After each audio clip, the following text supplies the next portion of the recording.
বাংলাদেশ থেকে ভক্তরা আসলে আমার কাছে আসে, এটা আমার মানে খুব আনন্দের বিষয় যে বাংলাদেশ থেকে আসলে অন্তত একবার আমার সাথে কথা বলে।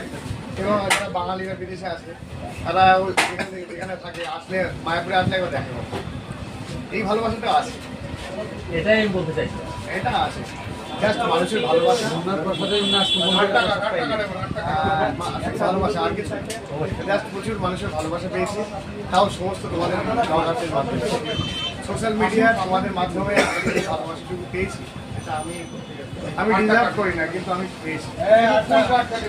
এখন তো তোমাকে রানাবহু মায়াপুরে একদম ভেজ বিরিয়ানি নাহলে সবাই চাই।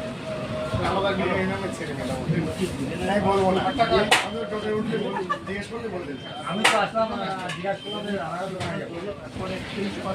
যে কনফিউজ ছিলাম যে ট্রেনে কিনা, তারপর জিজ্ঞেস করলাম কোন জায়গায় বুঝতে পারছো?